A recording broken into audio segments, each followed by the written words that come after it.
Today on the Morning Edition, a young soldier from JBER is in critical condition, fighting for his life with his family at his side. What happened and how his family says his bright light continues to shine in their trying time. Plus, Red Flag Alaska means soldiers get to jump from airplanes into the beautiful terrain that is our home state. But aside from being beautiful and an adventure, there is a serious training segment to it all as well, what the soldiers are saying and more. And later, a tiny piece of Norway sits in a small Minnesotan town. And while it doesn't look super important on the outside, the story of what it is and why it's there is very important. We'll tell you all about it as the Morning Edition starts now. Well, Norway looks like such a beautiful place, and I know that was more Minnesota, right in the video that we just saw, but it looked so beautiful, the purple flowers. I'm so excited. Oh, absolutely. And it was so green there, you know? Green, and sunny. Exactly, yeah. And that's kind of something that we've been expecting and dealing with here in Alaska as well. It's been so nice lately, and the last few days have actually been above normal. Today we'll reach about 70 degrees in Anchorage as we approach that cool down into the weekend. But look how beautiful that sunrise is in Palmer. Lots of that orange and yellow in the sky, and even in Fairbanks, seeing a lot of those Toy Story-like clouds, if you know what I'm talking about, and a little bit more of that wet weather in areas like Ketchikan. Now, as we look ahead for today, we'll see an increase in a little bit of those clouds for areas across South Central, including Anchorage. Partly cloudy skies expected to extend into Kenai as well, but expect some cloudier conditions into areas like the Copper River Basin and into Portage Glacier. Now, as we take a step back, you'll notice a few showers popping up in some of these higher elevation areas, mostly for those mountaintops, but for the interior, mostly sunny skies are ahead. Similarly, you can expect an increase in that cloud cover for today, but otherwise you have plenty of sun ahead of you. The next thing we're paying attention to is this band of moisture right here. That front and this low pressure system is going to be bringing temperatures down about 5 to 10 degrees across mainland Alaska. Now, for areas like southeast, we will see more of those overcast skies today. Some scattered showers throughout the day today are expected for areas like Sitka and Petersburg. We have that next low pressure system arriving into the weekend. Right around Saturday afternoon, that's going to extend up into the Gulf of Alaska. But otherwise, today in Anchorage, you can expect plenty of that sunshine. Again, in the afternoon, this is where you can expect a little bit more of those clouds to begin to pop up in the sky. Highs reaching about 70 degrees today in Anchorage. But right now, if you're heading out the door or just about to head out of the door, temperatures sitting in the 50s in Anchorage at 56 degrees, slightly cooler into southeast Alaska, right in the mid to upper 40s. Meanwhile, into the interior, temperatures sitting right about 50 degrees. Now, for those heights today, you'll notice a little bit of a cool down into the upper 60s across most of southwest Alaska and into the interior, but I'll have more details on your forecast coming up. Dominic keeps pushing and fighting no matter how much pain he's in. He's not a quitter. That's who my son is. He's a fighter. A 23-year-old JBER airman is fighting for his life after a hit and run in Austin, Texas. Dominic Dubas built a life of service in Alaska. While it only took a moment for his life to change dramatically and tragically, his family is sharing the story of the 23-year-old they say brought light everywhere he went. He fought fires at JBER, worked as an EMT, and spent his free time on Anchorage baseball fields. Joe Allgood tells us how the 23-year-old was hit by a vehicle while visiting Austin with a friend. Unfortunately, he is on life support right now, but as his family is at his side, praying for a miracle. I have other people flying in, you know, from all over the world to come see Dominic here. And I mean, that just right there shows a lot about, you know, the kind of character and the kind of person he is. Dominic was walking to the store on May 30th on this road when a vehicle hit him going approximately 45 to 50 miles an hour, his family says. The friend he was traveling with went looking for him, only to find paramedics. He came back and again told him, "My friend's missing. Is this my friend?" And they let him know that it was his friend. Dominic is in serious condition, but this isn't the first time his life has been in danger. When I was, you know, first found out I was pregnant with Dominic, it was in a traumatic car accident. Doctors told Melissa that her baby might not live, but against all odds, he turned out perfect. We couldn't have asked for a better baby. I don't know what the hell else to say. Very kind-hearted. Yeah, he was so cute. He was so chubby. Yeah, biggest like blue brown eyes when he was baby. Ever since then, those eyes and his personality light up a room, they said. a light he has carried with him to the last frontier. He loves showing us the glaciers down there. He absolutely loves Alaska and Yeah. all that it has to offer. And it was just, I think, one of the most amazing experiences for him to be able to be there. Now he fights for recovery in Texas, a fighter all his life. And it's hard because in my heart, I just feel like We know he's a fighter and we know he's strong, and we just know that he can beat the odds. But we're praying for a miracle. Joe Allgood, Alaska's news source. Anchorage police are asking for dashcam video after a crash that killed 3 people on Memorial Day. The collision happened near milepost 80 of the Seward Highway. Police say a motorcycle and a Subaru Crosstrek collided and the Subaru caught fire. The motorcyclist, 22-year-old Brian Paget, died at the scene. So did the Subaru's driver, 56-year-old Kong Yu, and passenger, 54-year-old Shou Yu. APD's major collision unit is still investigating. Kavik Wolf survived one tragedy, then lost his life in another. The 17-year-old Kodiak teen was badly burned in last year's White Sands Beach bonfire explosion and died last month in a separate crash. Now, Johnson Kuhn spoke with Wolf's sister. She's sharing the life, humor, and love she wants people to remember. I will find him in every life, and I will choose to be his sister every single time without a hesitation. Emotional words from someone who knew 17-year-old Kavik Wolf the best. Eva Wolf says from the time Kavik was born, she cared for him as if he were her own. I was changing his diapers, giving him his baths before he was a year old. Kavik died in what his sister describes as a tragic car accident the morning of May 25th, following a Memorial Day camping trip. I want people to know that he may have lived a short life, but he lived a full life. Eva says her brother chased big goals early, living on his own and becoming a commercial fisherman by age 15. She describes her brother as kind-hearted with a personality larger than life, someone who went out of his way to make people feel, quote, welcomed and warm. He was the sweetest, funniest kid. She says his impact on the small community of Kodiak shows in how many people have stepped up to support their family. One example, she says, is how quickly people responded to their fundraiser for expenses. We started his GoFundMe, and within 4 hours, we met the goal. Kavik was also one of the teens injured in the November 2024 White Sands Beach explosion, when troopers say a 55-gallon fuel drum was thrown into a bonfire and exploded, sending multiple teams to the hospital, including 5 medevac to Anchorage. Eva says surviving that night changed the way Kavik saw himself. Coming back from that made him mentally stronger, that he knew that whatever life threw at him, he could handle that. Now, she says, the family wants to honor Kavik by keeping his name alive in the outdoor places and activities he loved, just as much as the people who loved him. Kavik was loved. Kavik was well loved. Kavik loved hard. And there is not a day that will go by that my family won't think about him, that his girlfriend won't think about him, that this island driving on that road will not think about him. Johnson Kuhn, Alaska's news source.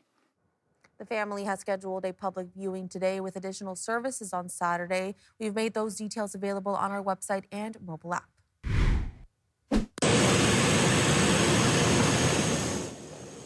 Smoke jumpers and aircraft are attacking a wildfire that started near Ambler. The fire ignited Thursday afternoon in the village landfill and spread quickly in high winds. 12 smoke jumpers were dispatched first, with another 12 on the way. They are being supported by single-engine water scoopers, a helicopter, and 2 air-retardant tankers. The fire is estimated at 300 acres. Officials say it was being pushed south towards the Kobuk River. Alaska's next governor will not just inherit a budget, they will inherit the PFD fight that has divided lawmakers and voters for years. Political reporter Will Courtney looks at what the candidates are promising and what they can actually deliver. Candidates for governor are making their pitch to voters on what they want to do with the permanent fund dividend. And those plans range anywhere from getting similar dividends that we've seen over the last several years to killing the program with a $10,000 payout. An important nuance, the governor has little control over the final amount. After a Supreme Court ruling, the legislature has the final say, but the governor does have the first say, and that's when they present their budget. Some of the many candidates we're watching. Former Senate Minority Leader Tom Begich says he has a plan to put the PFD within a $1,000 to $1,500 ballpark and change the formula. Businesswoman Bernadette Wilson promises a full statutory permanent fund dividend, similar to what Governor Mike Dunleavy has proposed in the past several years. And former state Senator Click Bishop says a dividend amount should be whatever the state can afford with a balanced budget. And I also got the chance to speak with former Governor Bill Walker, who has that plan to kill the dividend, but not before that $10,000 paycheck. So it's not something that we would do with a stroke of a pen. The first we hear from the people, for the recipients of the permanent fund, how they feel. And if that's positive, then we move on to the next step. And if the people say, no, we don't want that, then we'll find another formulaic modification that can change. But something has to change. I mean, there's no question about that. And here's a look at a poll we have on our website of what readers are thinking about Walker's plan. Now, again, I did reach out to all 17 of the candidates for governor, asking them what their thoughts are on for the permanent fund dividend's future. We have all their responses live right now on our website and our mobile app. Will Courtney, Alaska's news source. And if you haven't watched Will's Political Pipeline podcast, you should check it out. Some great interviews and insight always available on our free streaming apps, which you can download on Roku, Amazon Fire, and Apple TV. Needed to stay quiet. That's why North Pole Senator Rob Myers tells Alaska's news source he waited until the final day of the filing deadline to announce his retirement and endorse a Fairbanks representative to replace him. Myers says his decision came down to confidentiality. Two gubernatorial candidates had approached him about being a running mate, but he was ultimately not chosen. Myers endorsed Fairbanks Representative Frank Tomaszewski, now the only Republican in that race. At the same time, Tomaszewski's wife Harmony also filed to replace her husband in the House. Myers says he began talking to Tomaszewski months ago, though he did not confirm his retirement until just weeks before the deadline. What he can. Not knowing which way that was going to go, I needed to have something lined up just in case. I like Frank. I've worked with him well the last 4 years that he's been in the House. He represents a lot of the positions and values that I agree with. Myers says the prospect of a lieutenant governor job would have let him work from Fairbanks, and helped clarify his decision to spend more time with his family. He has not ruled out a return to politics. We'll continue to cover this. Alaska's news source reached out to all candidates in the Senate and House campaigns, including the Tomaszewskis. They were either not available or did not respond to requests for comment. Fairbanks Fire Department has made Alaska history. It is the first EMS agency in the state to earn gold-level pediatric recognition. The 4-year designation is the highest pediatric readiness honor from the Alaska State Office of Emergency Medical Services. It recognizes preparedness to care for infants, children, and teens in emergencies. For some soldiers, Red Flag Alaska means jumping out of a plane into one of the most beautiful training areas in the world. But behind the view is a serious purpose, preparing service members for missions where the stakes are real. Red Flag Alaska is underway at JBER in Eielson. The exercise brings together air crews, paratroopers, and international partners for mock combat scenarios across Alaska's massive training range. Army leaders say about 700 soldiers jumped during one recent operation, supported by aircraft from the U.S. and allied nations. I get to jump out of a perfectly good airplane and then land in beautiful Alaska. The Air Force says the training is designed around lessons from past conflicts, giving pilots experience before they ever face combat. The current Red Flag Alaska exercise continues through June 12th. So we're trying to get that experience under their belt before we have to go do anything for real. Still ahead today on the Morning Edition, summers can be a hard time for animal shelters in Alaska.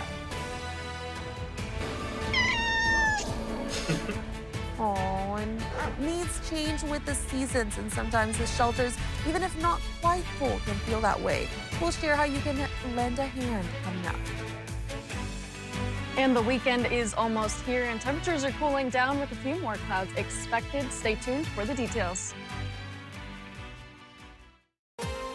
Welcome back in. It's 17 minutes past the hour, 6 a.m. on this Friday morning, Bailey. It looks so beautiful outside, and the past few days have been so warm and sunny, and the weekend is pretty much here already. That's right, Adelmi. I am so excited for the weekend, just like I know many other people are excited. Now, if you were expecting temperatures to be in the mid to low 70s this weekend, you're wrong, unfortunately. Temperatures are going to reach about 70 degrees today, and this is just the start of our cool down that we are expecting into the weekend. Temperatures are expected to drop about 5 to 10 degrees as we do have an Arctic low pressure system that is shifting down, bringing in some cooler temperatures. But for the meantime, mostly sunny skies across most of the state. You can expect an increase in cloud cover no matter where you are. We can expect also a little bit of that snow into areas like Dead Horse. And compared to yesterday, temperatures are just a little bit cooler across most of the state.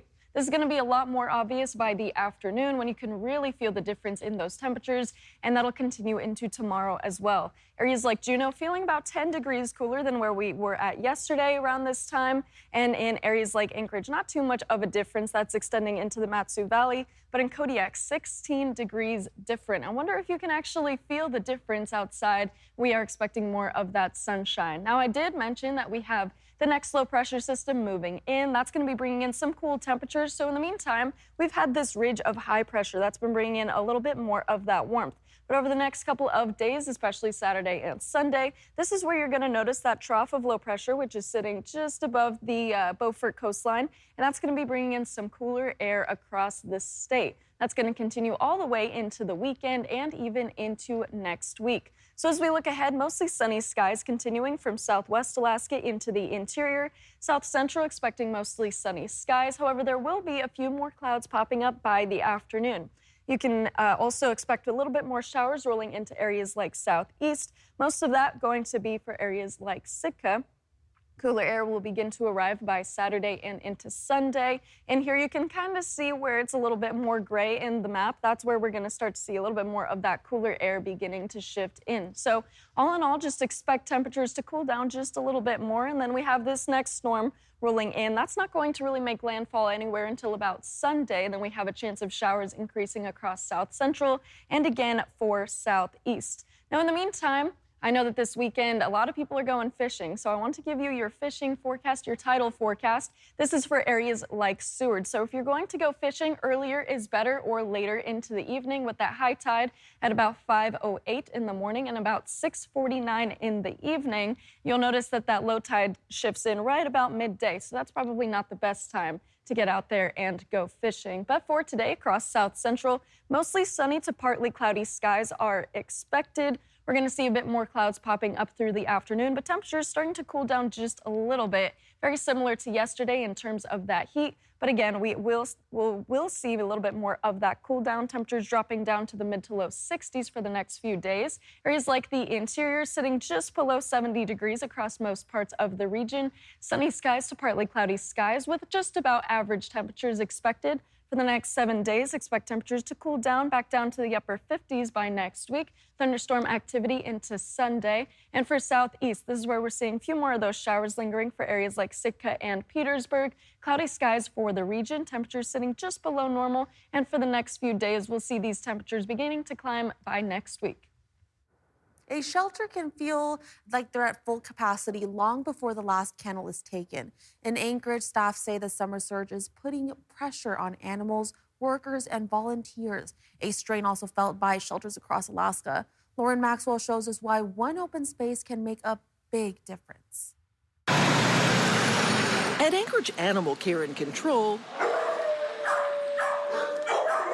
nearly every kennel is full.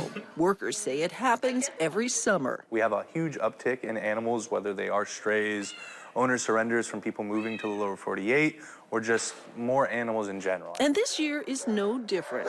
The shelter is looking for ways to free up space. That if we can get the chickens out of the dog runs, it'll clear up more space for dogs to have. Including building kennels outside.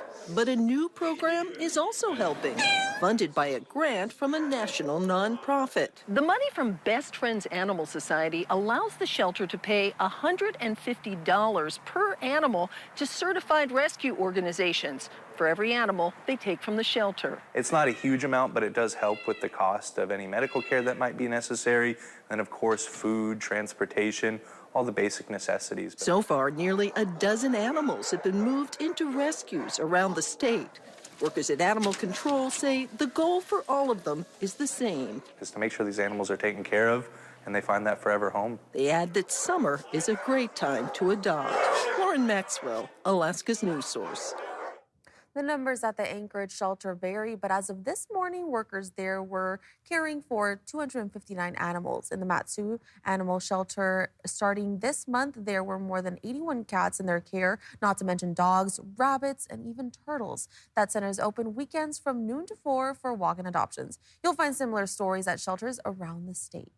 Thanks for listening to our podcast. Click subscribe so you can get the latest podcasts from Alaska's news source automatically. And stay up to date with breaking news and in-depth reporting. Available for free 24/7 with the Alaska's news source app.